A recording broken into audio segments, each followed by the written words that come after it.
నియోజకవర్గాల పునర్విభజనపై అఖిలపక్ష సమావేశం నిర్వహించాలని తెలంగాణ ప్రభుత్వం నిర్ణయించింది. ఈ సమావేశంలో పునర్విభజనతో ఎదురయ్యే పరిణామాలపై చర్చిస్తారు. దీనికి ప్రతి రాజకీయ పార్టీని ఆహ్వానించాలని నిర్ణయం తీసుకున్నారు. ఈ సమావేశానికి త్వరలో వేదిక తేదీని ఖరారు చేయనున్నారు.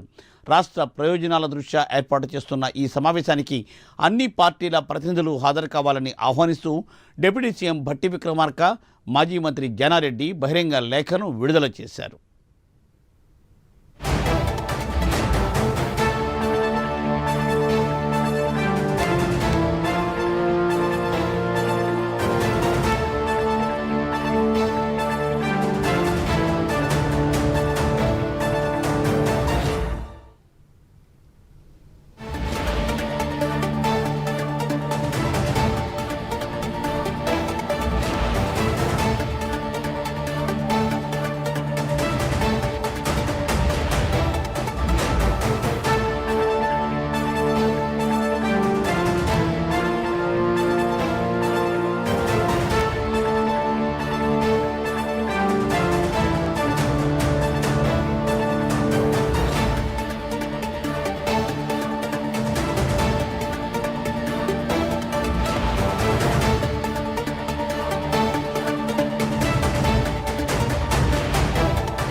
నియోజకవర్గాల పునర్విభజనపై అఖిలపక్ష సమావేశం నిర్వహించాలని తెలంగాణ రాష్ట్ర ప్రభుత్వం నిర్ణయించింది.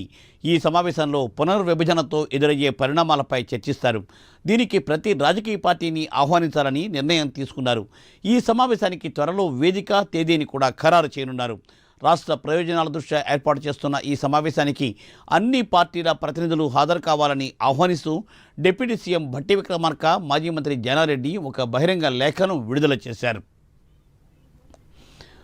దీనిపై మరింత సమాచారాన్ని మా ప్రతినిధి అజీం అందిస్తారు. అజీం, రాజకీయ పార్టీలకు deputy CM Bhatti Vikramarka, senior నేత జానారెడ్డి బహిరంగ లేఖలు రాశారు. ఏదైతే నియోజకవర్గాల పునర్విభజనపై అఖిలపక్ష సమావేశం నిర్వహించడానికి సంబంధించిన అంశంపై లేఖ రాసినట్టు మనకు తెలుస్తుంది. ఇటీవలే సీఎం రేవంత్ రెడ్డి ఏదైతే డిప్యూటీ సీఎం భట్టి విక్రమార్క అలాగే సీనియర్ నేత జానారెడ్డి ఇద్దరు కూడా ఈ పునర్విభజన సంబంధించిన అంశంపై ఏదైతే బాధ్యతలు అప్పగించారో, సో ఈ నేపథ్యంలోనే వీరిద్దరు కూడా రాష్ట్రంలో ఉన్నటువంటి అన్ని రాజకీయ పార్టీలకు సంబంధించిన నేతలకు, పార్టీలకు లేఖలు కూడా రాశారు. ఏదైతే నియోజకవర్గాల వారీగా జరగబోయేటువంటి పునర్విభజన చాలా ప్రమాదకరం అని చెప్పి, జనాభా ప్రతిపాదికన జరగబోయే నియోజకవర్గాల పునర్విభజన రాష్ట్రానికి ప్రమాదం పొంచి ఉందని, జరగబోయే నష్టం గురించి అన్ని పార్టీలను ఆహ్వానించి చర్చించాలని చెప్పి రాష్ట్ర ప్రభుత్వం నిర్ణయించిందని చెప్పి లేఖలో పేర్కొన్నారు. అలాగే రాష్ట్ర ప్రయోజనాల దృష్ట్యా ఏర్పాటు చేస్తున్న అన్ని పార్టీలు కూడా దీనికి రావాలని చెప్పి త్వరలోనే తేదీ వేదిక ప్రకటిస్తామని చెప్పి కూడా ఈ లేఖలో పేర్కొనడం జరిగింది. మూర్తి.